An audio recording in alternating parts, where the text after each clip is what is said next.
What is up, everybody? Greetings from sunny Washington, D.C. here. Aaron the dog back with the first breakdown of the week. We are going to pretend 279 did not happen on this channel because I didn't care for how things went down. And if you know me personally, you've already heard enough about it. One of those people who's gotten to hear me bitch all about 279 all last week. Lewis of Norton MMA, how are you? Yeah, I'm good. Finally ready to do one without being rushed through, and I've actually broken this one down a lot in my head, considering there's no videos, but I've got 30 pages of notes about these guys, so you'll get some details.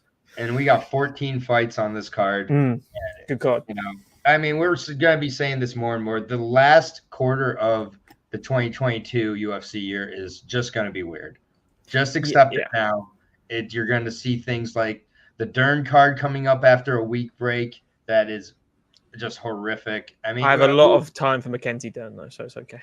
Yeah, I mean, and it's just like there's just a lot of different cards, and this one is no exception. This is a hardcore fan fight, a hardcore MMA fight. Yeah, you guys get it. The carousel, the circus is in town. Good to see them in the chat.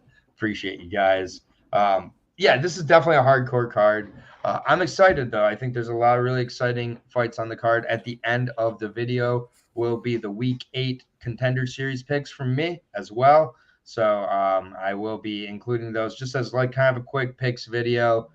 Things have just gotten a little bit busy at this point to where it's hard for me to make a separate video and really justify it. So I just added to the end of the UFCs for now. So should be good. We're going to get started here, and we're going to start with the UFC, as I said.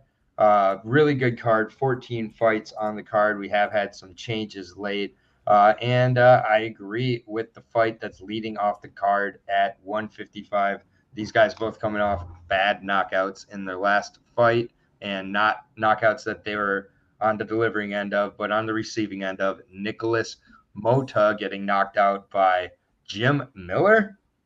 Yikes. In leg kick to oblivion by Jim Miller. Yikes. There's a lot of yikes there, and I love Jim Miller. Taking on Cameron Van Camp. Cameron Van Camp making his return to 155. The last time he was at 155. And yeah, I wish I should just leave this up for the whole video. I agree, Kelly. That is exactly how I feel. And all the people celebrating it, I don't see MMA as you do. That's all I'll say. So I'm glad people had fun, but I'm excited about this fight card here. Cameron Van Camp with one of the cooler nicknames, Jumpman. Michael Jordan's nickname, so weird. 29 years old, 6'2", 74-inch reach. So my first question with Van Camp, who hasn't made 155 in 3-4 years, and the last time he did, he got finished by Thomas Gifford. Yes, that same Thomas Gifford who got murdered multiple times in the UFC. That Thomas Gifford. So some serious concerns here with Van Camp. He likes to switch stances. He's out of Lebanon, Indiana, fighting on an indie boxing and grappling, a gym I'm not familiar with. He had some moments against Fiallo before getting knocked out. But, obviously after seeing Fiallo against Matthews, I've taken a large step back from Andre Fiallo. I don't know what to even think about that guy. But honestly, Van Camp, I think, should have went to his wrestling sooner in that fight because he did have some success on the striking, but you can't mess around, especially early on. But we've seen before that a lot of submission finishes, not facing a high level of opponent, of course. Lost to Bobby Volker in 2019. Not great either. Beat Dan Stittigan, the guy who Wonder Boy knocked out with that question mark kick in his first fight, the bald guy. So, I mean, that's his most notable win. I mean, Aaron Highbaugh, a guy who Steve Dumas wasn't able to finish, he was able to finish. So I'm curious to see how Van Camp looks making this weight because I think he'll be massive if he does. He's got some good experience, but he's lost most of those fights to higher levels. Nicholas Mota, I'm just not really that impressed by him. He seems to have been the same fighter since his Ultimate Fighter run. He's a heavy boxer, doesn't throw a lot other than the hooks once in a while.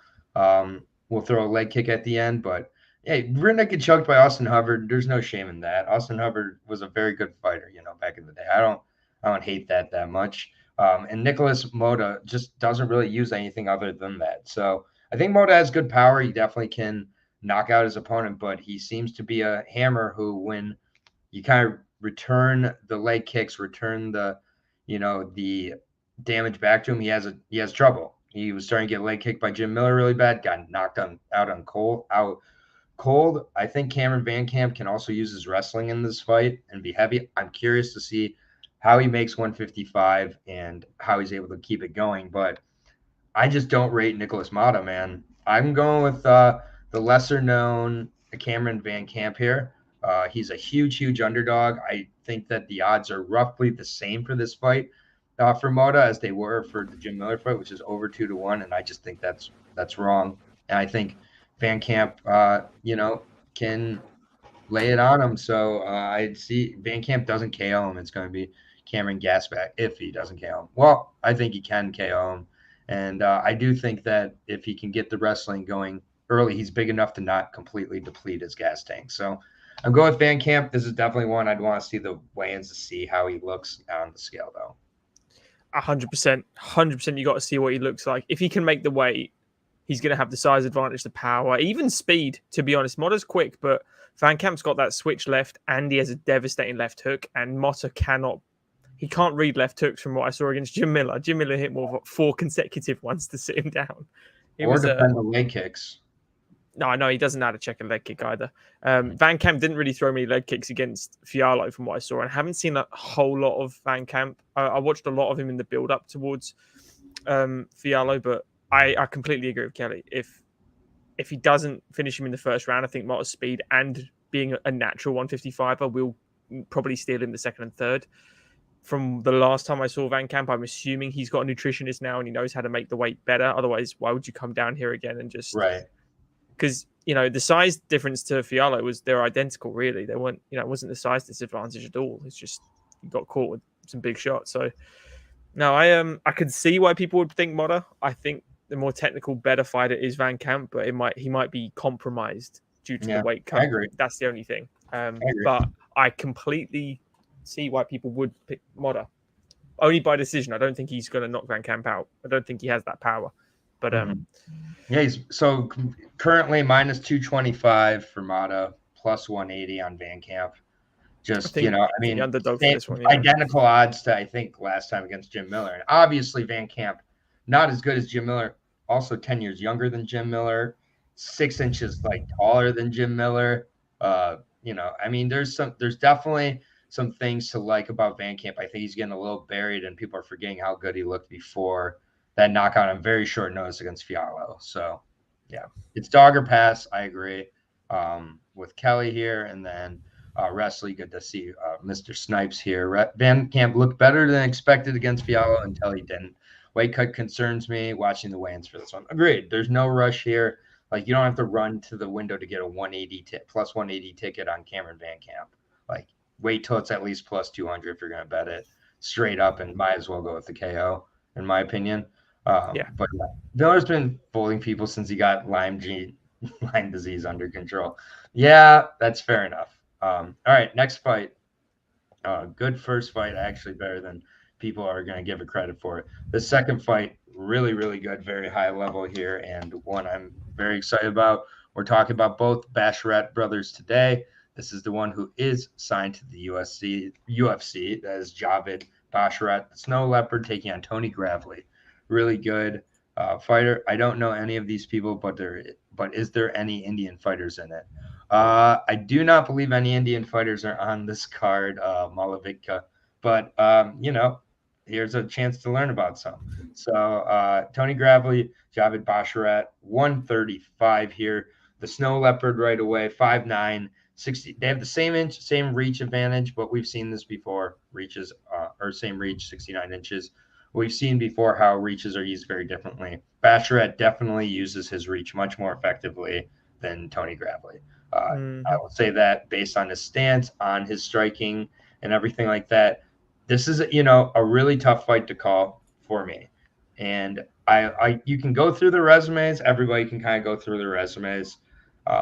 For me, with this one, Basharat has the advantage in terms of frame, cardio, and IQ.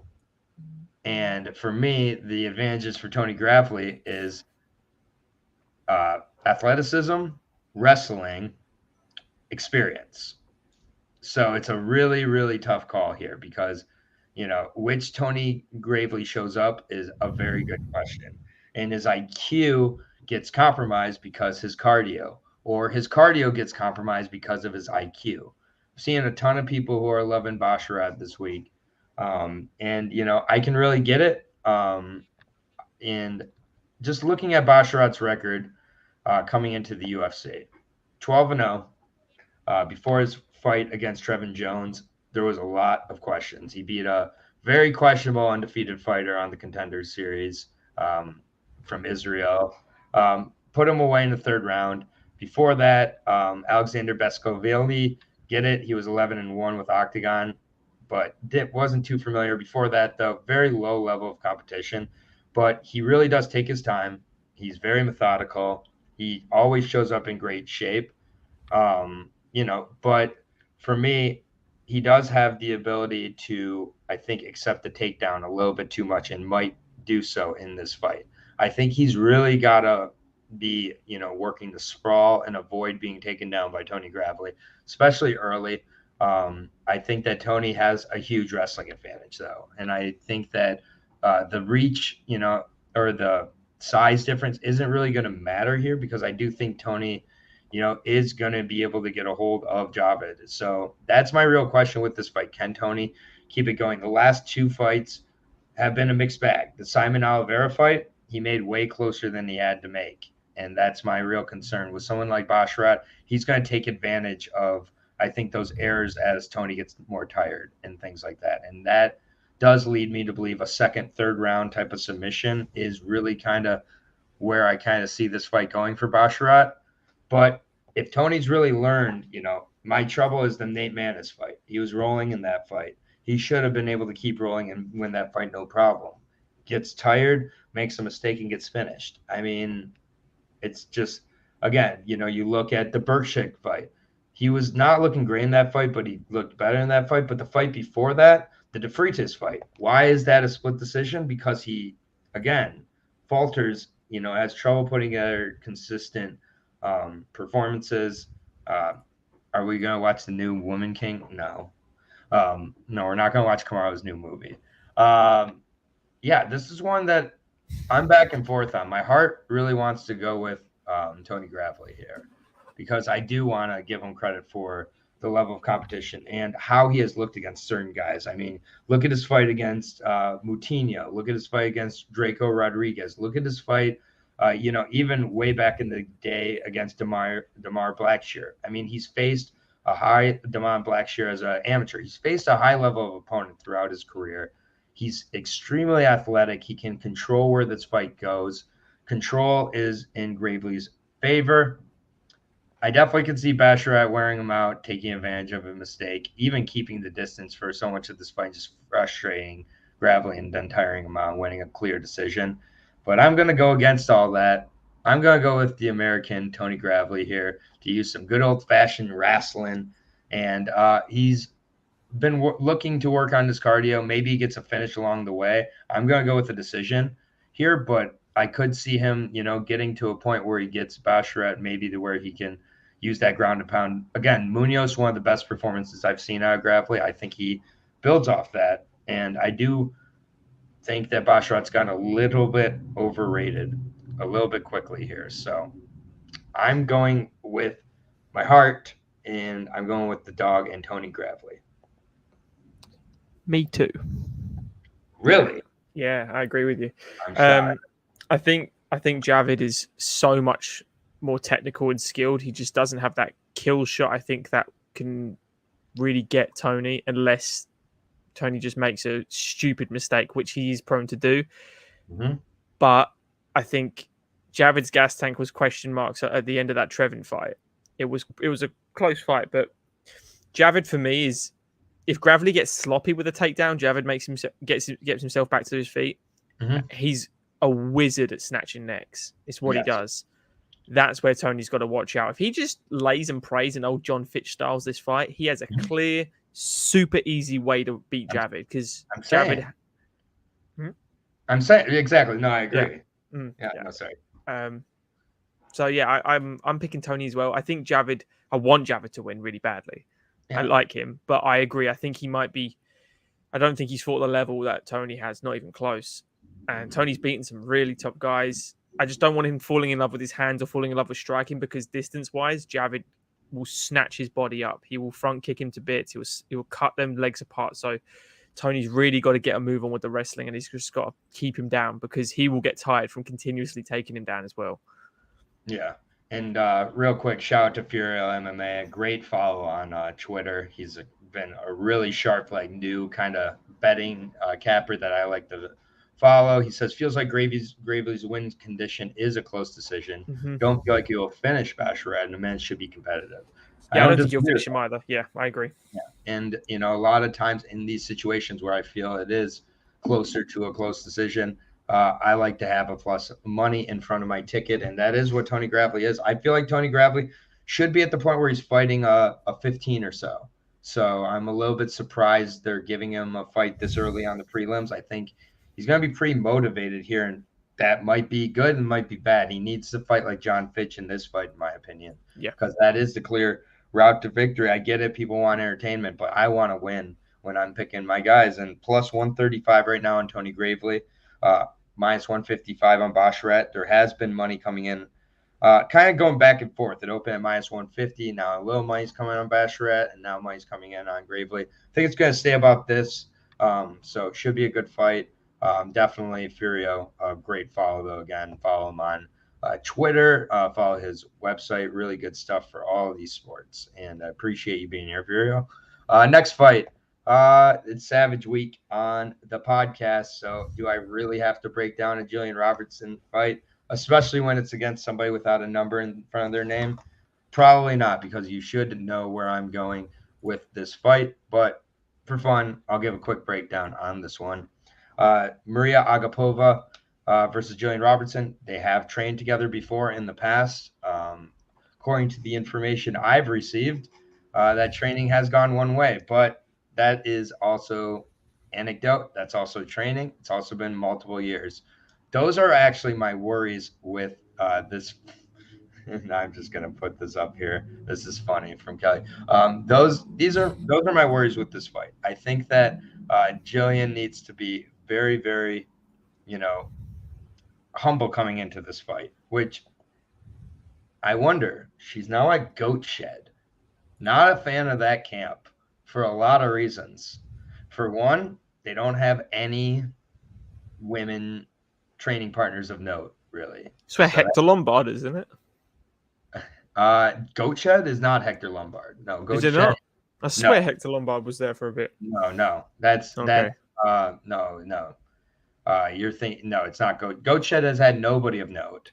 No one. Okay. A lot of their fighters have handpicked fights, mostly with Titan FC or with Icon or Island Fights. Okay. And they're a pretty cocky gym as well. And so that's my worries about this. If they're kind of blowing up Jillian, being like, you've messed up, Maria. And again, you're going to get different breakdowns from other channels. I personally have known Jillian for many years now. I met her after the Boston show when she got knocked out by Macy Barber. Kind of a bullshit stoppage, but whatever. But yeah, I'm just worried about the people you surround yourself with anybody.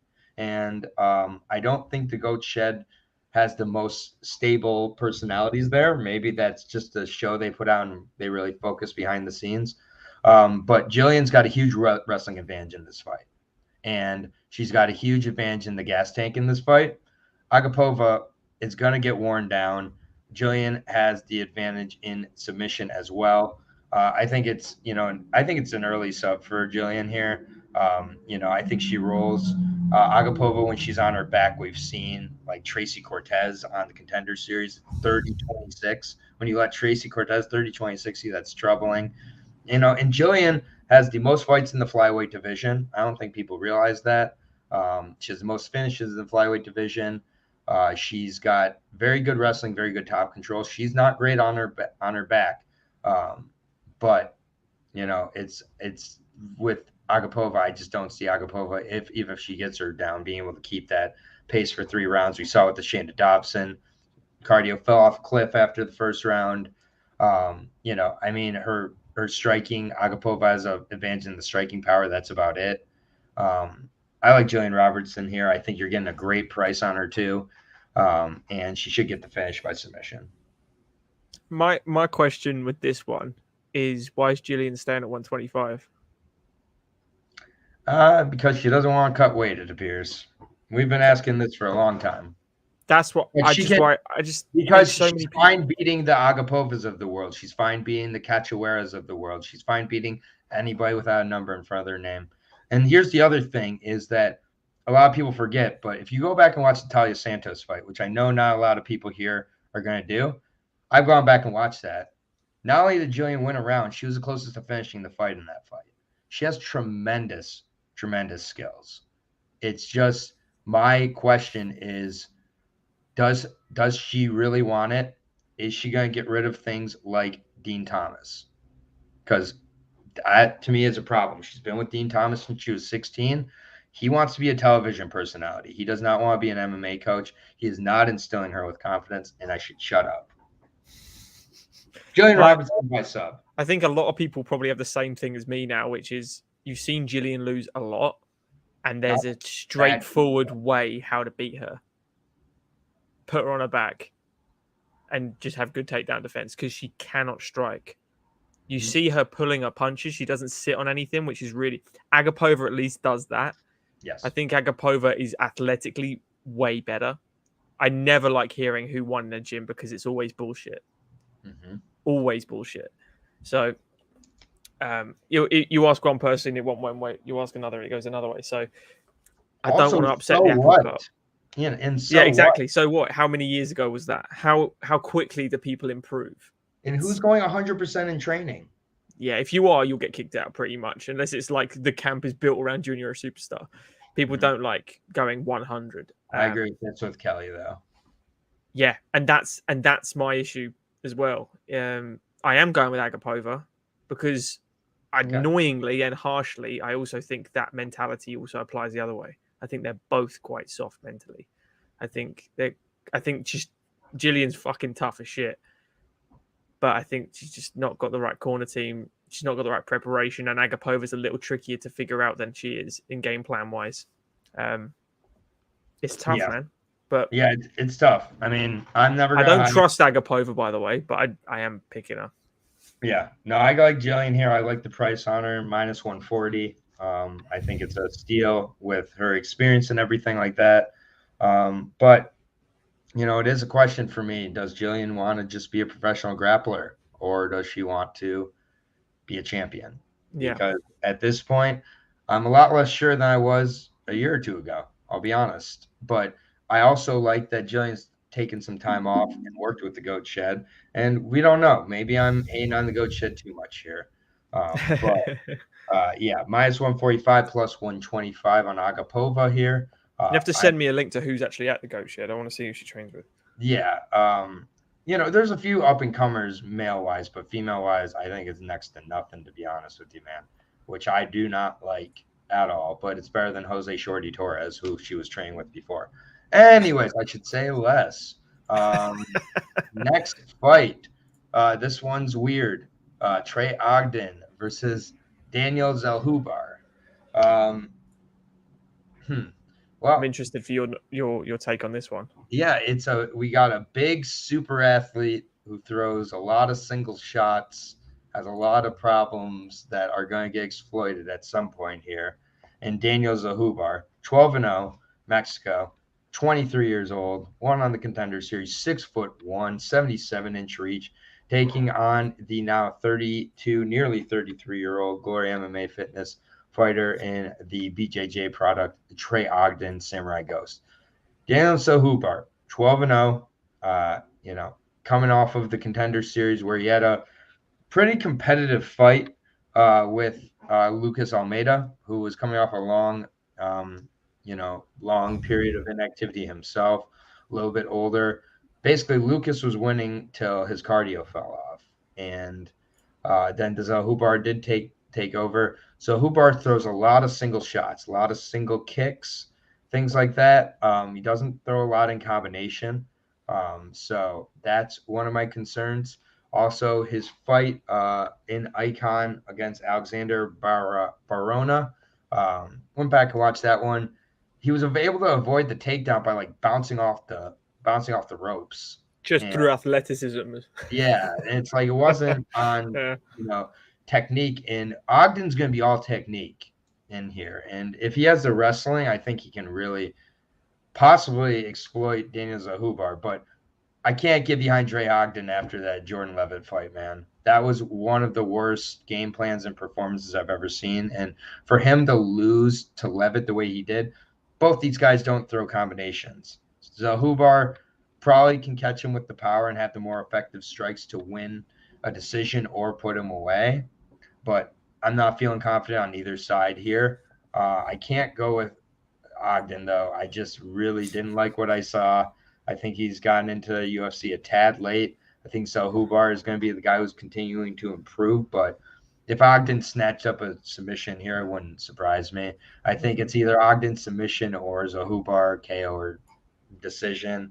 I'll say Zellhubar gets a decision, but not as confident as the line has indicated.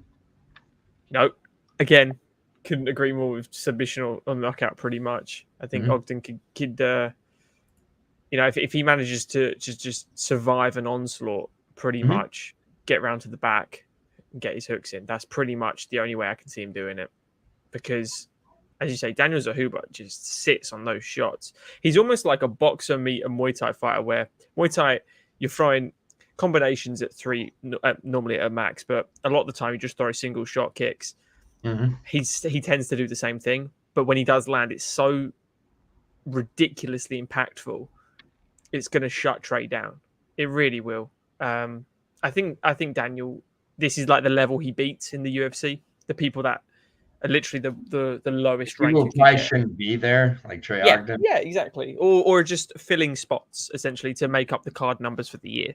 I don't want to say shouldn't be there, because Trey Ogden's probably too good for a regional scene. He's one of those guys.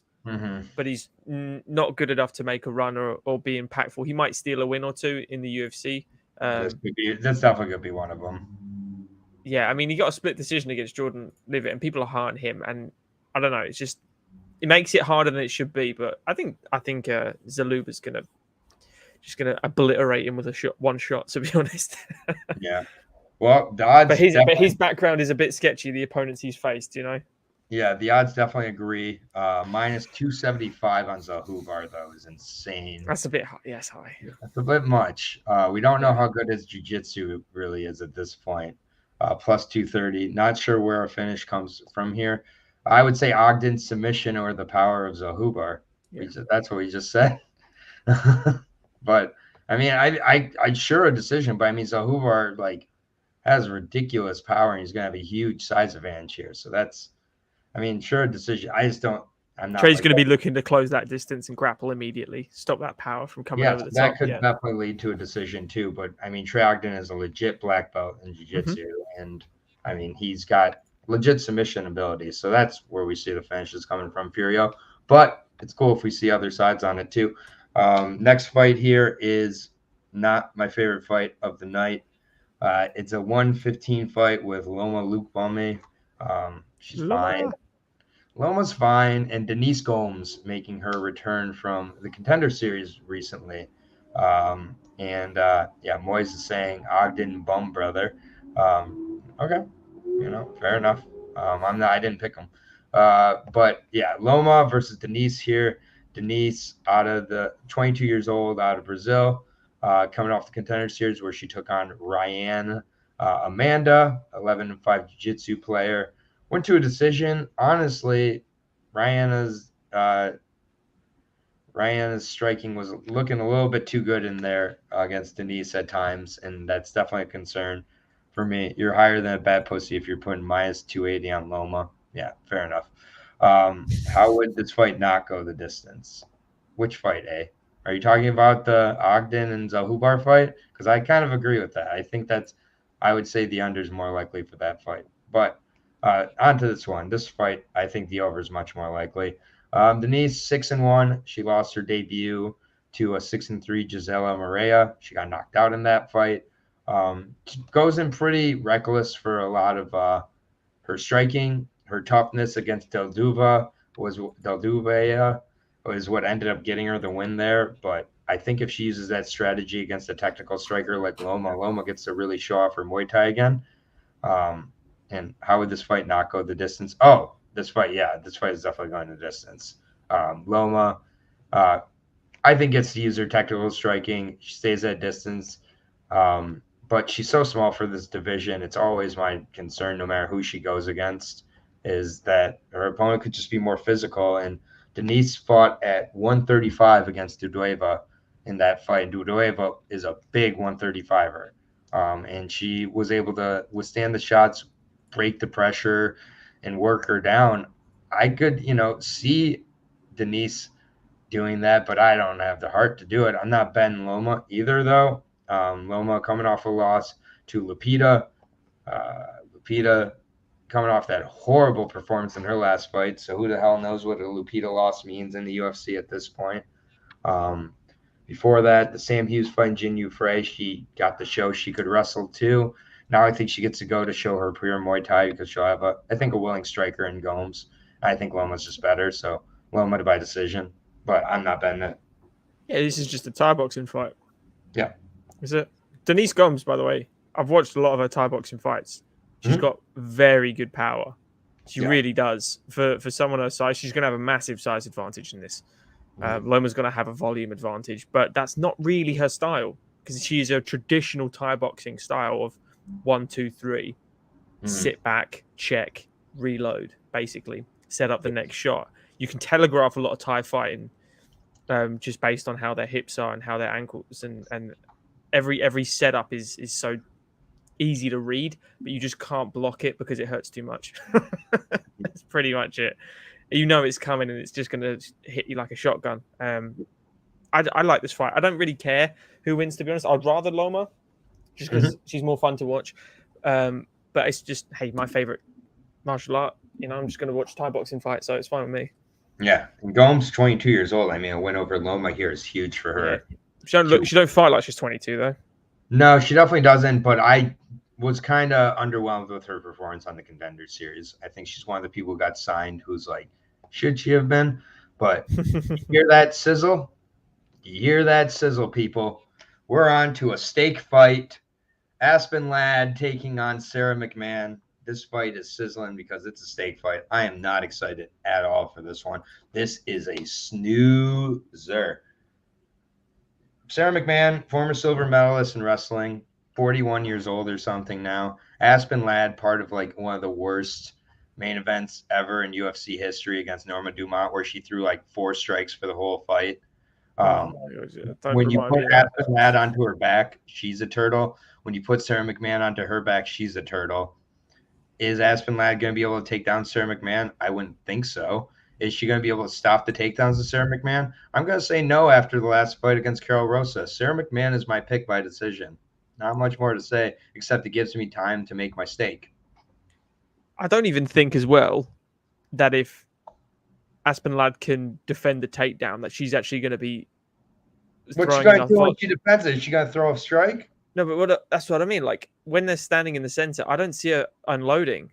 Sarah's tough as shit as well. Like I just see Sarah, grabbing her legs and just dragging her to the mat. What she did to Carol Rosa was so impressive. Yeah, and you think of what Raquel and Norma did to Aspen as well. It's just I think Sarah McMahon. She went 3 hard rounds with Juliana Pena before she got stopped, and she's built different. She's a very, very fit 41-year-old woman. So I just think there's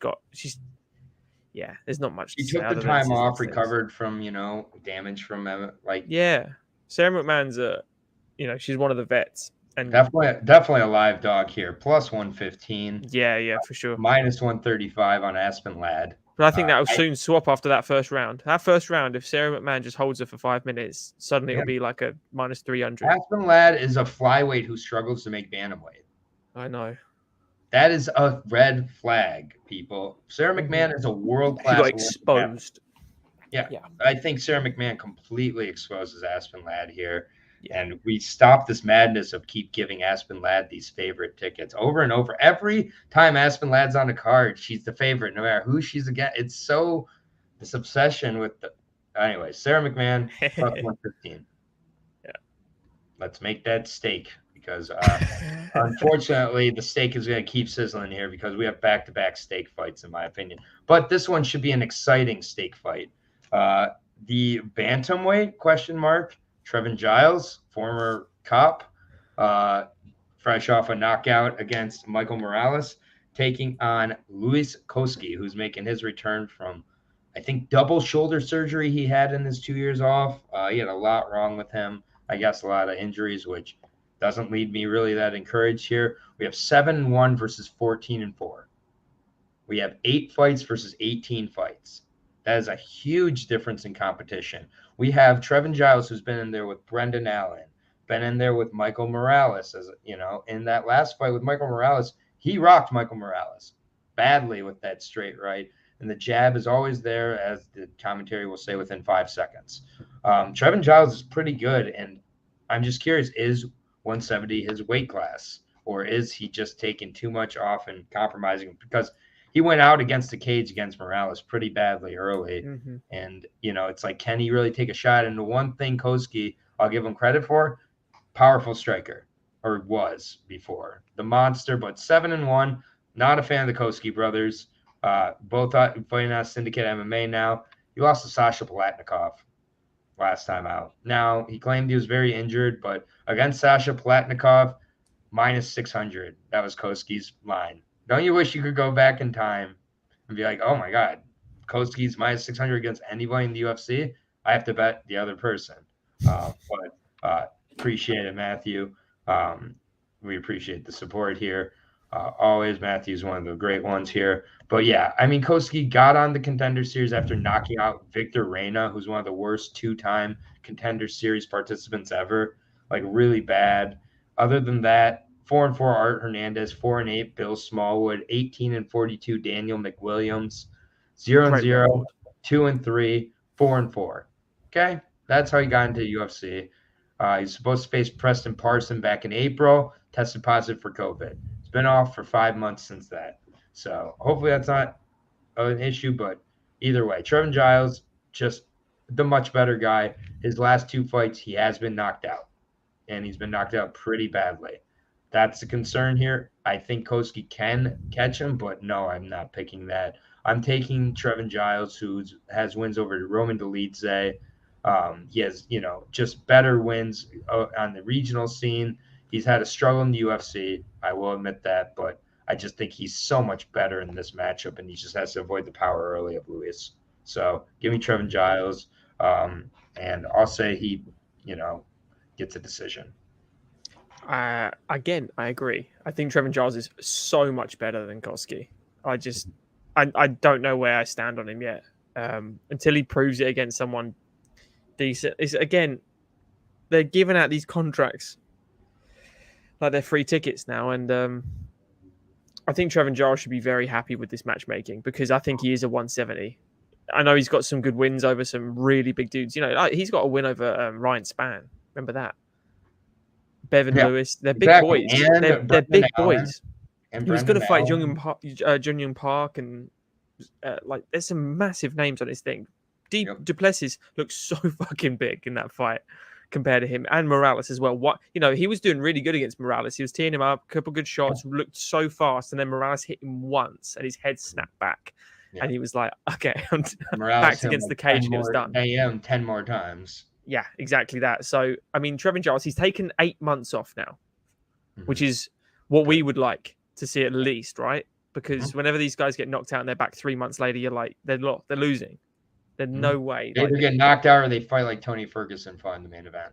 Yeah, exactly. Like you've never fought before. So, yeah, I mean, I think Trevin Giles will win a decision here. I think he'll teach him a lesson about experience, basically.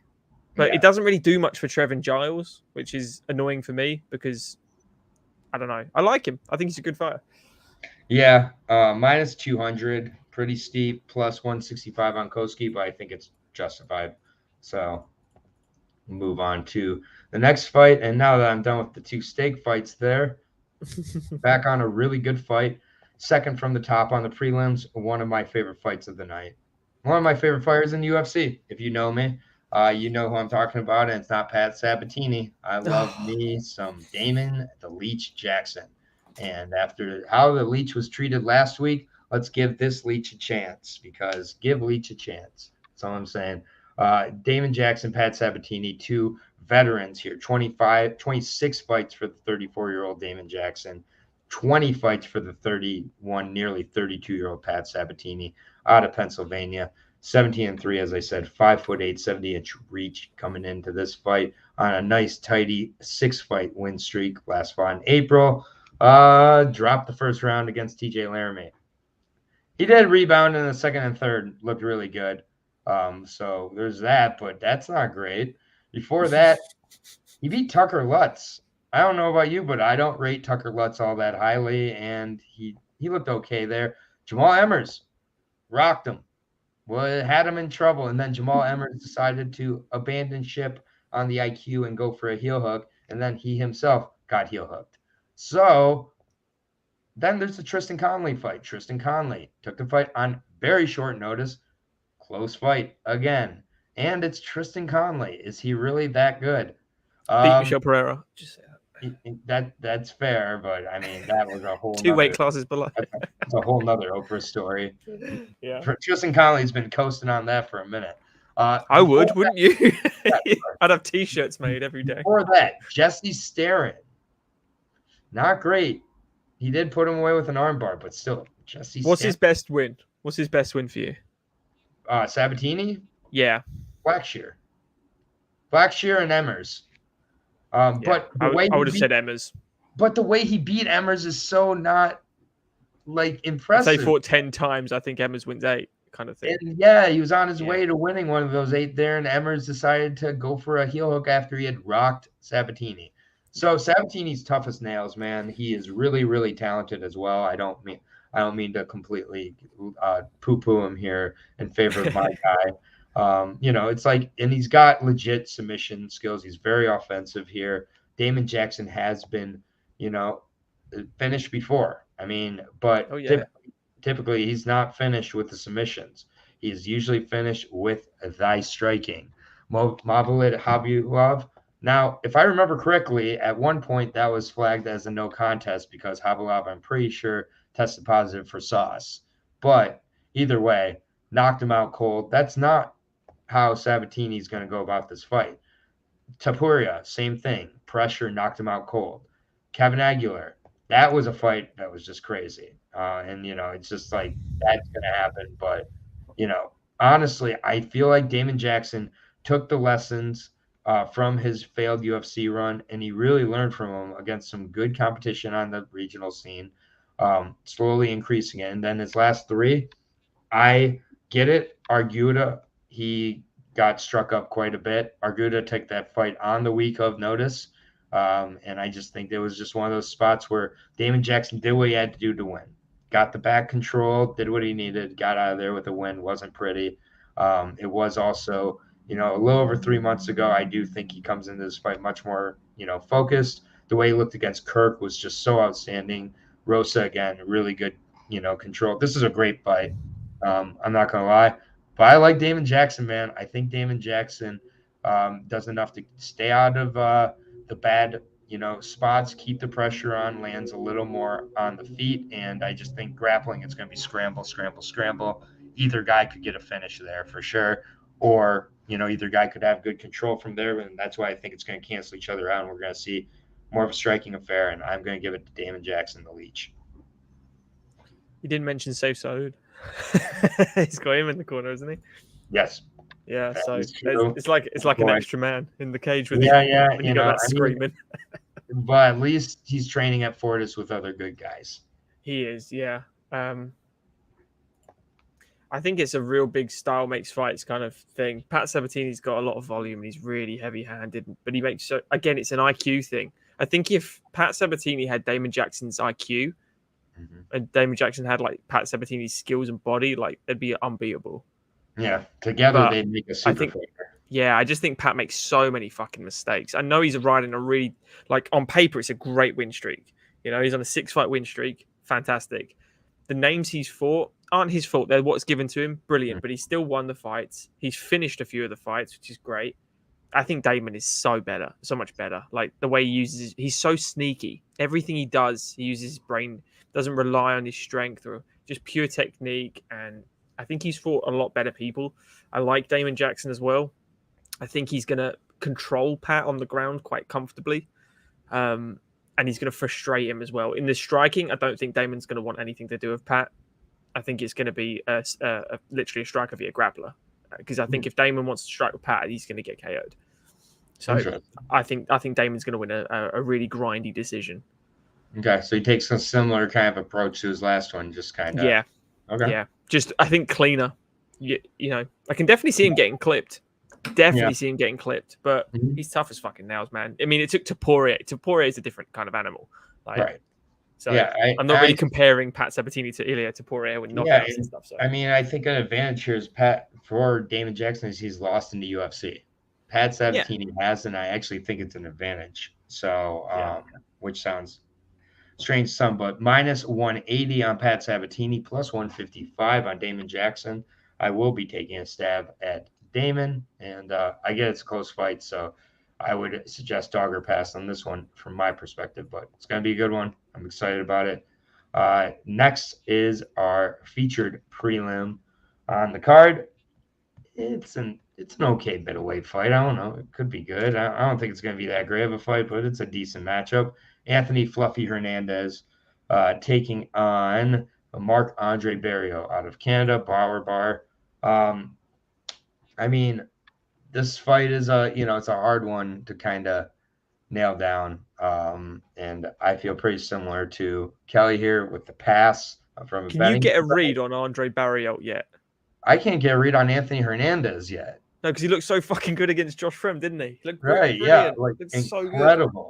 So just incredible. And if that Anthony Hernandez comes out here, I mean, yeah, but it just seems like Anthony Hernandez usually relies on his opponent, kind of gassing a little bit before he starts to step on the gas pedal. And Marc-Andre Barrio doesn't slow down.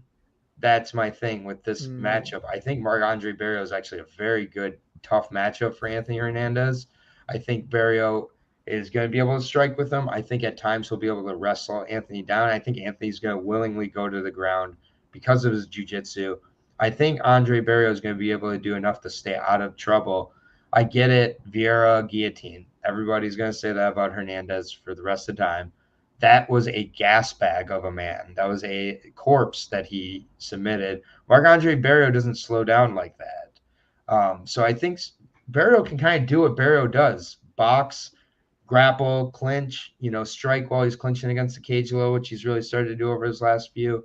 And I just think he kind of wears out Anthony Hernandez and takes a decision. I don't think this is going to be too interesting of a fight. I think the more likely finisher is Anthony Hernandez. But, yeah, giving Marc-Andre Barrio to kind of box, wrestle, rinse, and repeat to a decision.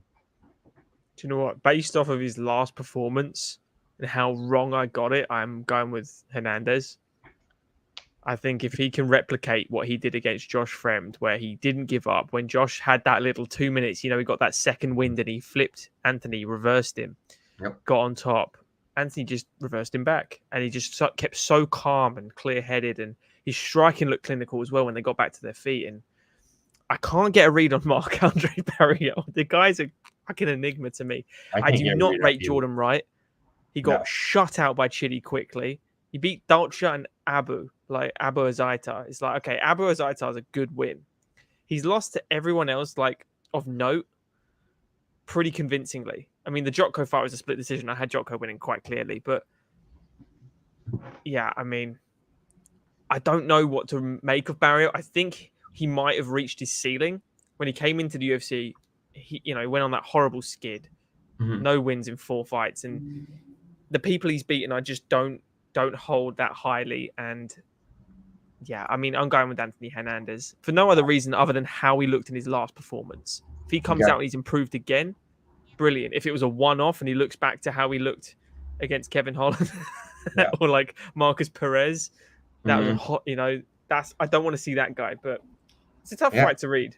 Well, you got Anthony Hernandez at a minus 180 ticket right now. How he's a favorite, I don't get it. And a large favorite too. I'd imagine it'd be even. I thought it was going to be a pick 'em. Plus 155 on Barrio. I have back-to-back 155 dogs here in Marc-Andre Barrio and Damon Jackson. So we'll see. Two guys who have been starts in the UFC. So buyer beware. We're on to the main card now, and this main card. Seriously, what are we doing here? We're starting in pure poverty, which is also known as unranked heavyweight, with just a horrible, horrible matchup here, man. I'm not excited one bit for this. Tanner Bozer versus Rodrigo Naciomento. Can you please refer to him as the bulldozer for the rest of this? The bulldozer. Who doesn't knock anybody out. Is it not the best nickname? Well, it's not really fitting. He doesn't fight like a bulldozer. He's very light on his feet. He's a volume heavyweight striker, which is always He's a middleweight, yeah. He doesn't have much power. I get he has a few knockouts along the way here, and he's facing a Brazilian Jiu-Jitsu guy who hates getting punched. Oh my God, does Rodrigo Naciomento hate getting punched? And he's in MMA. He is not look at the first round of Alan Boudreaux versus Rodrigo Naciomento. Oh, God, yeah. And if you tell me you're ever confident in Rodrigo Naciomento, you're a crazy person. Yeah. The way he melted against Chris Dawkins, this fight is pure poverty. Pure poverty. I'm assuming we're both on the same person for this one, quite clearly. Bozer by KO, I guess. Yeah, maybe, quick. Either it's a quick KO or it's just a decision where he just keeps hitting him, and you see Naciomento almost go out when he shells up. But no, Bozer probably knocks him out. But I don't want this to come across like I think Bozer's got knockout power, because I don't. This is me fading the chin of a black belt in jiu-jitsu and not Naciomento. And Bozer's got really good takedown defense. I had him he's getting the whizzer for him. I had him when he was meant to fight Romanov. I did I studied hard for that one, and I actually favored him against Romanov because of just the style he does and the volume. And I think Philippe Lin's fight's very similar to Naciomento, and he cleaned out Philippe Lin's. He just PFL champion Philippe Lin's. Yeah, exactly that. So I think Tanner Bozer's just going to lay it on him. Rodrigo's going to crumble. He's going to fold like a deck chair. And done. I mean, the way Rodrigo went out against Dawkins, who's not a heavy puncher for the heavyweight division. No, that was embarrassing. Yeah, that was one. I think I would have survived longer. Pretty sure I bet on Naciomento in that fight too. Oh, you fool! So never again. Now you got a vengeance. Yeah, I said never again. It's fool me once, shame on me. Fool me twice. Whatever. Next fight here. Your free odds booster of the week. If you haven't been aware of this, you should have already been aware of this. Dana White's very, very glad that Joseph Pyfer saved the first week of the Contender Series with that knockout of Ozzy Diaz. And so he said, let me find you my worst middleweight to put on this card who's not going to test anything except stand in front of you and wait for you to finish him. Alan Obmondovsky, come on down. You're getting knocked out by Joseph Pyfer. Maybe you get submitted. The submission might be a kind of sneaky play here because I could see Pyfer working the takedowns and getting an arm triangle type of finish. And I'm sure the submission will be paid much better than the KO. I think the KO is close to even money. Joseph Pyfer minus 450 here. I'm just not going to go through Alan Obmondovsky. I have never been impressed with him from the initial signing to all of his fights in the UFC. He's minus 425. Pyfer is plus 340 on Obmondovsky. Pyfer wins this fight by finish. 100%. When John Phillips at 35 or 36 years old, the fight he got before Khamzat knocks you clean fucking out. Cleanly. He made him look great. Like the white Mike Tyson. He made him look like the that? White Yeah, Tyson. That was his old name before he got called the Welsh Wrecking Machine after that, I think. Yep. Yeah. Yeah, exactly. He made him look like, Pyfer is really good too. Yeah, and John Phillips is not good. He's a timepiece from another era of MMA. He's Tank Abbott of like the 2010s, essentially. Yeah, we're all hoping for the Yeah, submission. Pfeiffer's gonna fucking kill him. The submission's gonna pay out like plus 450 as opposed to the KO that's like even money. So let's hope he goes for that sub. This is a type of fight as Joey P where you can really find out how good the rest of your skills are. You can go out there and knock him out, and then it's like, okay, what do we learn? But if you go out there and show those other skills, maybe we really start to see the new evolution. Also, go watch the Joe Pyfer documentary on YouTube, one of the best MMA documentaries I've ever watched, kind of about his upbringing UFC into his trip before his first go around the UFC against Stolfus. So it's a really cool video. Also, there's a great one on Demetrius Johnson being erased by the UFC. It just got released this week that I suggest as well. But there's not much else to say about that fight. We're going to go to, I think, one of the best fights on the card. Really good matchup here, and a very, very tough one to call, but I think I got my side. Bill Algio versus Andre Touchy Feely. This should be a good one here. The best nickname in MMA. Touchy Feely versus Senor Perfecto out of King of Prussia, Pennsylvania. The 33-year-old Bill Algio, 6 foot tall, 73.5-inch reach. Been on a little bit of a roll lately with the 2 straight wins. Exhaustion due to damage against Herbert Burns. That was embarrassing to watch. Yeah, it really was. And it's like, how much can you really garner from that fight? And then before that is Joe Anderson Brito. So he's faced 2 guys who don't have the ability to make it 15 minutes in a fight to get his 2 wins. But, he's won those. Got pretty outclassed against Ricardo Ramos, I'll be honest. Drained the gas tank of Spike Carlisle here. So his last 3 wins have been against guys with suspect gas tanks. That is one thing I'll say Andre Feely doesn't have. Andre Touchy Feely is going to keep a pace throughout. He's very, very well conditioned, 21-9, great experience, 32 years old, team alpha male. But 3 straight losses, had the accidental eye poke against Pineda in there as well, so hasn't won a fight since a split decision against Charles. Count that as a fucking win. He was smashing Pineda. Yeah, he was. Yeah. Exactly. So, but hasn't had an official win since 2020. The Pineda fight, he was looking good till the eye poke, but it's unfortunate there. This is a tough one. How much can we really trust Andre Feely at this point? The knockout against Brito was definitely very, very troubling there, but Algio is going to, rely on cardio and exhaustion and things like that. I just think this is the kind of spot where Feely bounces back and, keeps himself from getting cut. There's a reason, that Feely's here. I think he puts together a good game plan. I don't think the gas is an issue, and I just don't think Algio is going to do enough to touch the chin. So my pick is Touchy Feely and Andre Feely to get this decision, but I think it's going to be a close one. You're going to be sweating.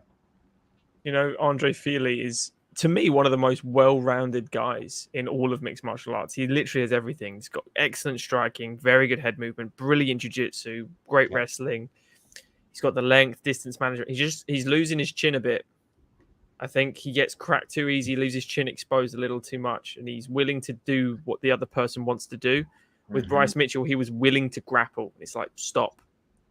He swept Bryce a couple times and was like, I can grapple with Bryce. It's like, no, you're losing. You're losing the rounds. Right. He's not ever had more than 2 fight win streak in a row in the UFC, ever. How mad is that? Yeah. No 3 in a row in the UFC.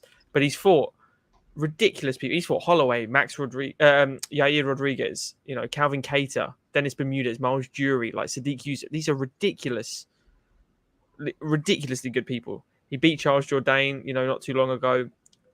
I really think Andre Feely is going to bounce back here. I think he's so technically better than Bill Algio. Bill Algio he's proved me wrong a lot of times, but he is the guy that comes in on that 2nd and 3rd round and turns it up. Feely also is that guy, but he's good from the start. And he's got a lot more skills, a lot more tools, a lot more weapons, everything. So I agree. I think Feely wins quite a decisive decision here. Yeah, I like this as a good bounce back for Feely as well. I don't think he's going to finish though. I don't think there's a finish. I think this goes the distance. I think both guys are too tough to get finished here. Minus 125 to Andre Feely, minus 120. I'm seeing even money on Bill Algio. I was expecting Bill to be possibly the favorite here. Kind of a little surprised, but I like that. yeah, I have money on Feely by decision. COD streamers saying, so good to see that. He's a sharp guy. I've seen him here before. All right, we're on to the co-main event of the evening. My heart is shattered here because everybody knows, like, my third favorite fighter. I got Cheeto Vera, I got Michael Morales, and I got Gregory Rodriguez. These are like probably my top three right now in MMA, in the UFC at least. It'd be hard for overall MMA. Taking on probably like a top 15 to top 20 guy for me, Chitty Ninja Kawani. I love both these guys, Chitty Chitty Bang Bang and Gregory Rodriguez here. I can go into these fights again, but I'm, like actually, and let me get down. Sorry, I didn't get the time down. But I can go into these fights again, but you guys can go ahead and do that on your own. Honestly, with this fight, my real question is with Gregory Rodriguez, will you grapple or not? And I'm going to say the answer. You know the answer. I'm going to say he doesn't. And that kills me to say because he needs to grapple. He needs to grapple. Chitty is a tremendous, tremendous striker. He's very well-rounded. He's very good at keeping the fight on his feet as well. So even if Gregory does decide he wants to grapple, how does Gregory get it down to grapple? That's very exhausting against a guy like Chitty. I don't think Gregory is going to go to the game plan of the grappling, at least early on. So that gets me really, really worried. Gregory throws a lot more single shots than his opponent, Chitty. Chitty's going to be throwing 3 for every 1 power shot of Gregory Rodriguez. Gregory throws that right hand repeatedly. He really does, and it works against lower level of strikers, but I'm not sure it works against a faster striker and more technical striker in Chitty Ninja Kawani. If Gregory gets the wrestling and the jiu-jitsu going, I think he can submit Chitty very quickly on the ground. I think if he gets him down once, Chitty might be submitted that one time. I really do think Gregory is that good. I've been back and forth on this fight. It's super close on the odds. I'm seeing a lot of people really liking Chitty in this spot. I get it. He should win. Technically, he should be able to keep it on the outside. We're in the smaller octagon here. And I do think that plays in Gregory's advantage. Gregory has some chin issues as well. He's been put away before. Chitty has extreme power. It's a really, really tough one, honestly. And, I know that Chitty has been working on his jiu-jitsu, his wrestling, and everything like that as well. So all things considered, I can't go against my boy in this spot. I have to go with him.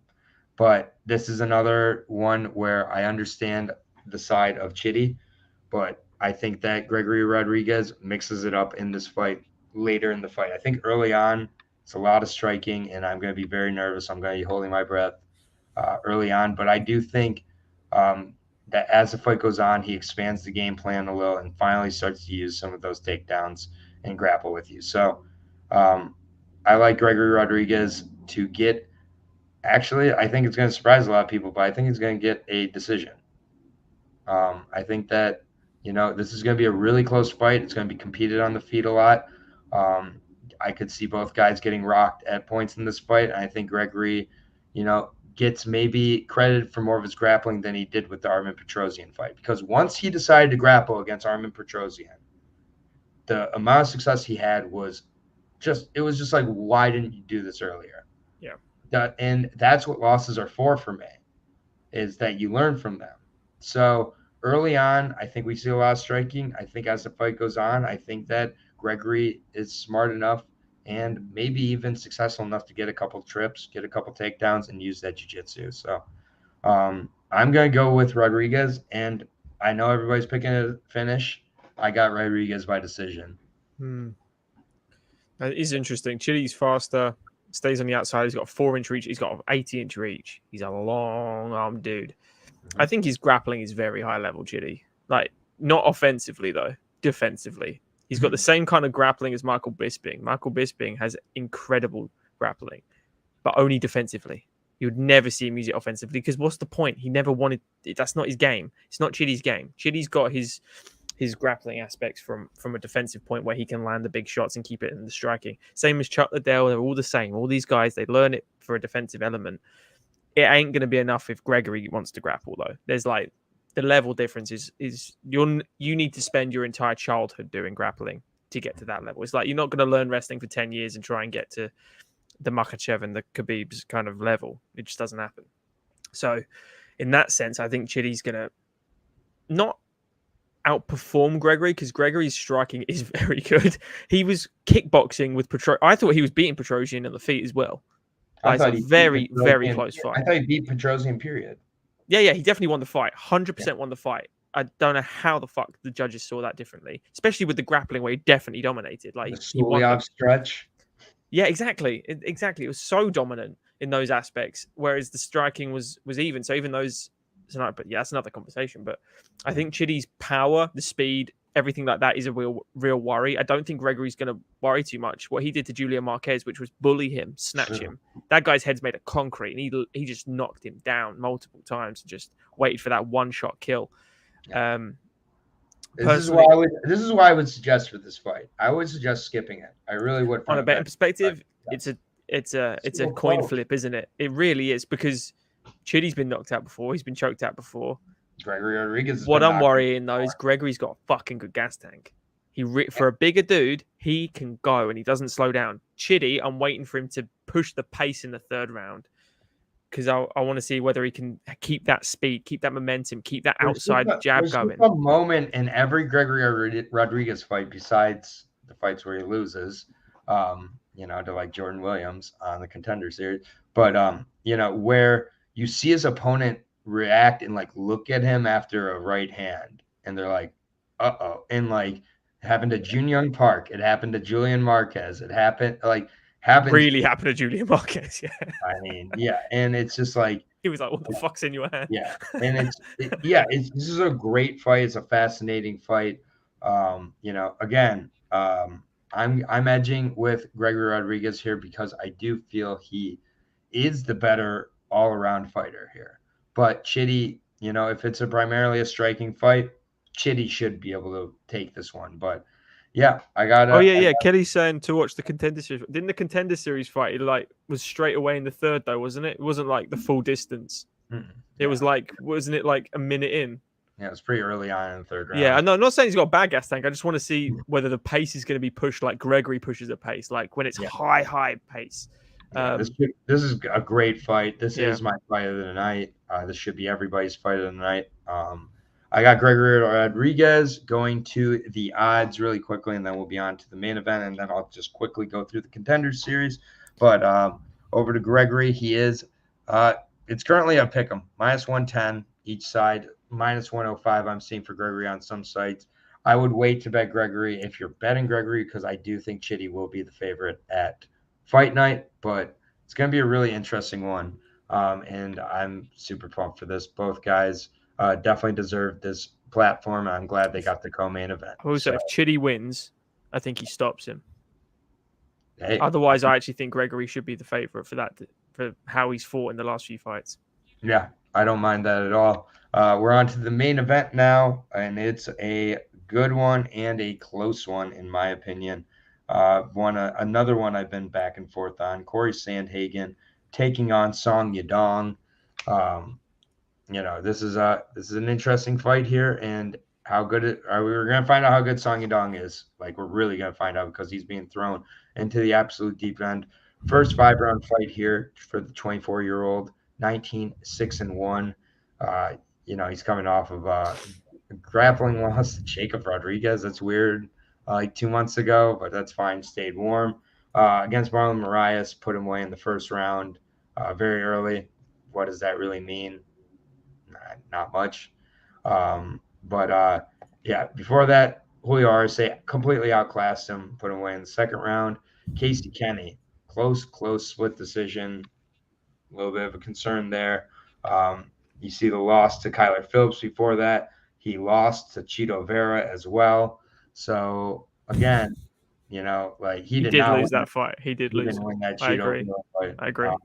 And before that, I was at the fight against Cody Stamann. I thought Cody Stamann won that fight. It was a draw. No. against Cody Stamann. I think Again, they competitive. I think a draw is right. Yeah, but regardless, you're getting a draw against Cody Stamann. Like, that's a little bit of a concern for me, because I do think Cory Sandhagen is one of the best bantamweights in the world. Still to this day, 14-4, keeps a really good pace, was absolutely robbed against TJ Dillashaw. And then the Peter Yan fight, obviously, Peter Yan did what he needed to do in that fight. But, Cory Sandhagen by no means made a bad account of himself in that fight. I think he was very competitive. I had him. Didn't he steal two? He could have arguably stole 2 rounds, right? Arguably, yeah, he was like 1 round away from taking that fight, arguably. And it's just like, again, he had a good game plan, really good game plan. Yeah, we obviously had the Frankie Edgar quick finish. Marlon Moraes, what he did against him was just nasty. The Sterling fight, got jumped on by Sterling. He, I think, kind of learned to start a little quicker after that fight. I just think that, Sandhagen, he's very smart. He's got good, experience and everything. And he knows how to set up his opponent here. But I'm concerned about the patience here, because he's facing a fellow patient, kind of striker in Song Yadong. So it could be really who wants to kind of step on the gas pedal more here. Or because I do think it's going to be a pretty methodical 5-round fight.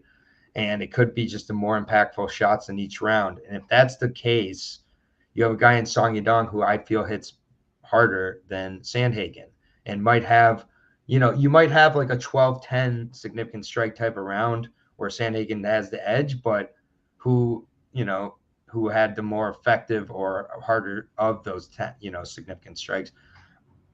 I don't know. I just have a weird feeling, man. I think it's going to be really close over 5 rounds.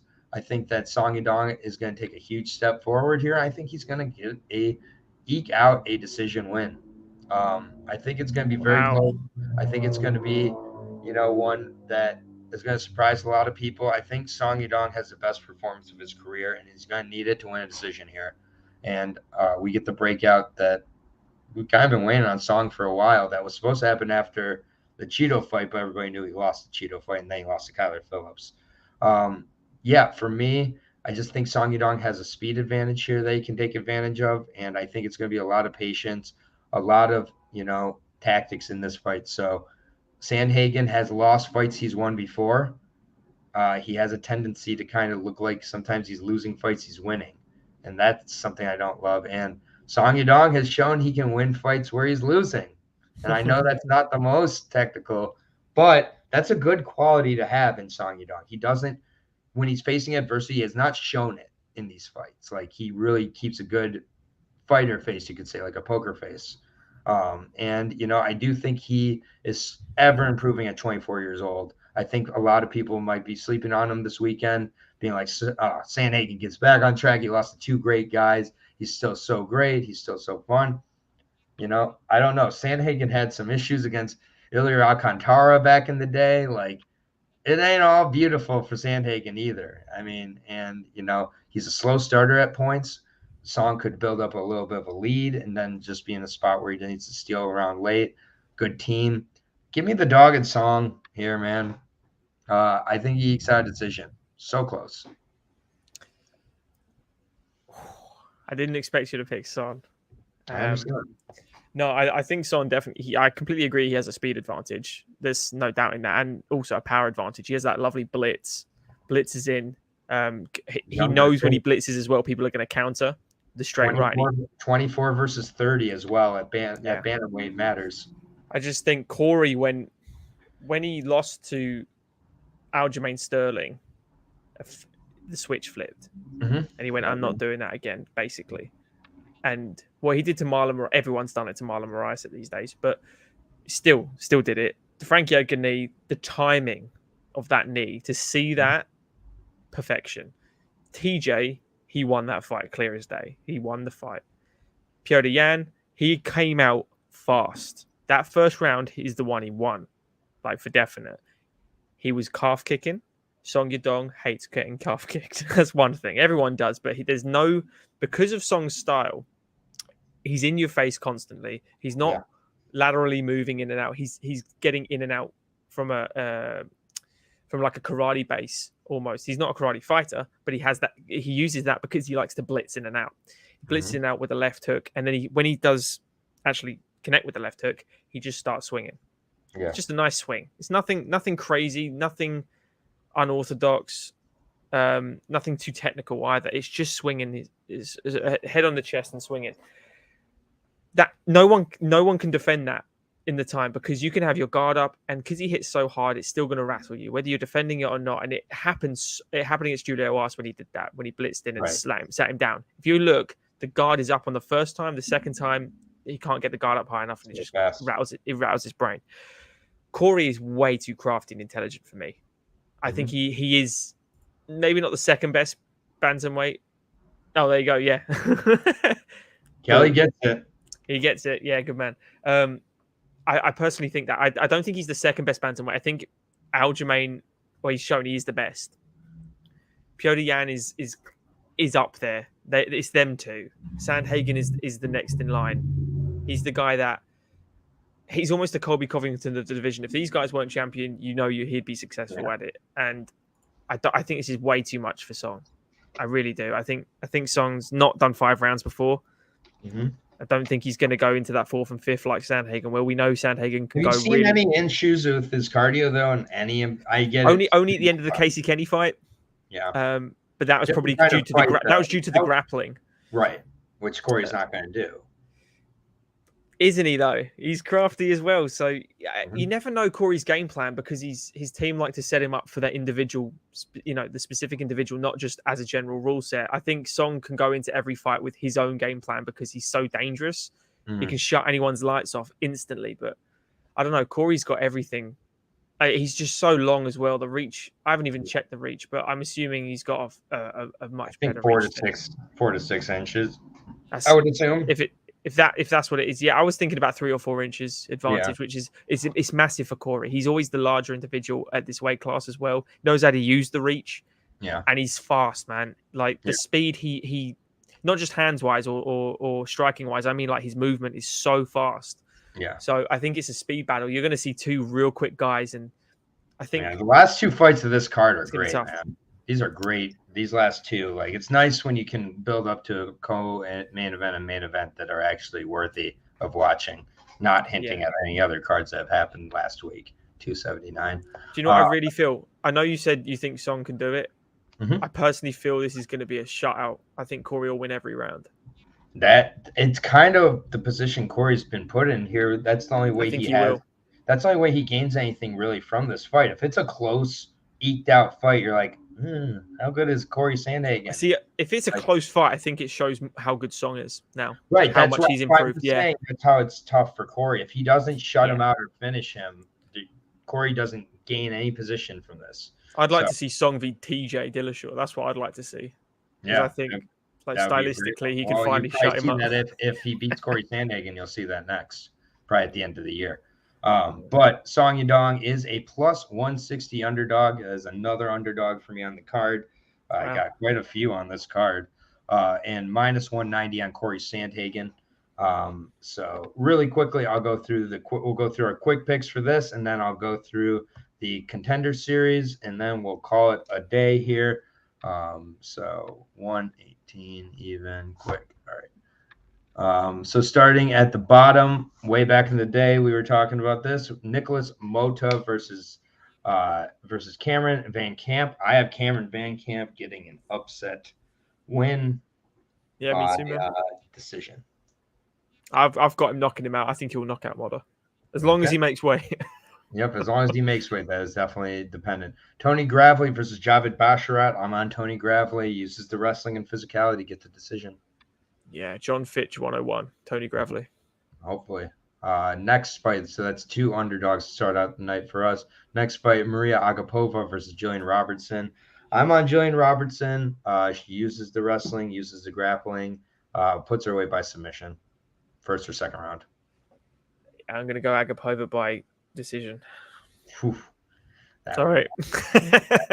It's all good. Trey Ogden versus Daniel Zahubar. This is a weird fight. I'm not super confident in my pick.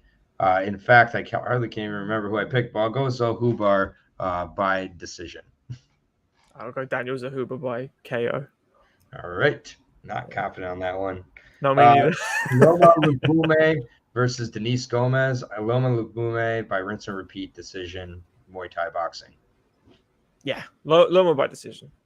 Aspen Ladd versus Sarah McMahon. Sarah McMahon is an Olympic gold medalist who wrestles. Aspen Ladd is an MMA fighter who doesn't strike or really wrestle that great, and when she's on her back, she hates it. Sarah McMahon, decision, wrestle. Agree. Yep. Trevin Giles versus Luis Koski. Luis Koski coming off double shoulder surgery. No, thank you. Trevin Giles by KO round 2. Trevin Giles, decision for me. Damon Jackson, Pat Sabatini. Give me the upset-minded Damon Jackson to eke out the decision. It's going to be scrambles. It's going to be boxing. It's going to be clinching. It's going to be everything. It's going to be close. Maybe a split decision play here. Damon Jackson, though. Yeah, I agree as well. Damon Jackson, decision. All right. Anthony Hernandez, Marc-Andre Barrio. This is one I'm going back and forth on. I am doubting that Anthony Hernandez is as good as he indicated in the Frem fight. So give me the rinse and repeat boxing and wrestling of Marc-Andre Barrio to get a decision. And I'm banking on what you don't bank on with Hernandez. Main card time. Naciomento versus Bozer. Bozer can punch hard enough to knock out the guy who hates getting punched in Naciomento. Bozer by KO. Bozer round 1. Yep. Yeah. That is gross. Another round 1, the round 2 finish here. Joseph Pfeiffer hopefully gets the submission over Alan Almadovsky. Yeah, he will. 100%. All right. Bill Algio versus Andre Fili. These last 3 are great fights, honestly. Yeah. Really good competitive fight here, but I think Andre Fili does enough to mix it up, avoid the damage, and get a decision win. Back on track. Fili decision, yeah. Next fight, co-main event, and my fight of the night, Chidi Ninja Kawani versus Gregory Rodriguez. Gregory Rodriguez stands early, makes me sweat, probably has a competitive first round, then eventually wears him down with some of the power to use the wrestling effectively, grapples him, but Chidi is good enough defensively to survive to a decision for Gregory Rodriguez. Yeah, I'm going to go a Gregory Rodriguez decision as well, but I think he is going to get rocked. Yep, it's going to be a sweat box. I think he'll grapple. I believe so too. I really do. Main event, Cory Sandhagen versus Song Yadong. Will Cory Sandhagen stay at the top, or will Song continue his rise to the top that's been somewhat unwarranted, but still, I mean, you're winning and looking good enough. Speed and power and youth to Song Yadong. Give me Song in his first 5-round fight to edge out a decision here. It's going to be close. And Cory, 50-45. All right, Cory, with the clean sweep on your side there. We shall see. We're going to quickly go through the Contender Series that's taking place in about 5 hours here on ESPN Plus. It's a really good card. Every week I'm going to say that. Just quickly, I'm going to go through the fights. I'm not going to click on them or anything. These are my quick picks. I have definitely done the research. We've been doing very well this season on the Contender Series. And no, I don't just wait to fade Gianni, but you can do that if you want. But yeah, my picks have been lining up against Gianni pretty regularly, so that's fine. In the first fight, and if you have anything to add, Lewis, just let me know with any of these fights. If not, no problem too. First fight of the night, bantamweight fight between former prospect, now just a really solid, or former young prospect, now just a solid prospect, in Brandon Lewis, taking on the undefeated Peruvian Daniel Marcos. Marcos is a little bit bigger in terms of height, but I think Lewis looks like the stronger guy. He's the better overall guy. He's faced a better level of competition. You look at Marcos, and it does appear to be a fraudulent 12-0 out of Sparta Fighting Organization in Peru for most of his career. And hasn't fought in 3 years. I'm going with Brandon Lewis to get a submission. You have any thoughts on this one? Other than I agree with you, no. I'm going to stay clear of your. Okay. People I'll go through it and not put you in. So next fight, Bruna Brazil versus Marnik Mann. 5-0 Marnik Mann, Brazilian Jiu-Jitsu mostly. She's pretty short with a lot of her strikes. Her last fight against Kelly Arneson was a split. I was less than impressed by it. Surprised she got the Contender Series spot here. Bruna Brazil, very, very good on her feet, very good Muay Thai striker, keeps a good distance. She has been knocked out before, but I just don't think Marnik Mann has it in her to get to KO. I think Mcmahon gets kind of shown out here to a decision for Bruno Brazil. I like Lewis by submission. The first one, 155 for the next fight. We have Trevor Peek out of Alabama. Been fighting most of his fights with Peak Organization, which is an Alabama fight league. They fight in a 10-foot cage, and he is reckless. He goes in there and swings very hard to the point where he leaves himself very open for takedowns, very open for grappling. His grappling's not all that advanced. Malik Lewis has good striking, but Malik Lewis showed in his last fight against Marcus Vinicius, who you are familiar with, and most people should be 15-3 Marcus Vinicius, that he will stick to the grappling once he goes with it. And that's why I really like Malik Lewis. Yes, he's a Conor McGregor clone with his tattoos and his look, but it is what it is. That's when he grew up with MMA. I like Malik Lewis, just wrestle Trevor Peek, probably get a submission somewhere along the way.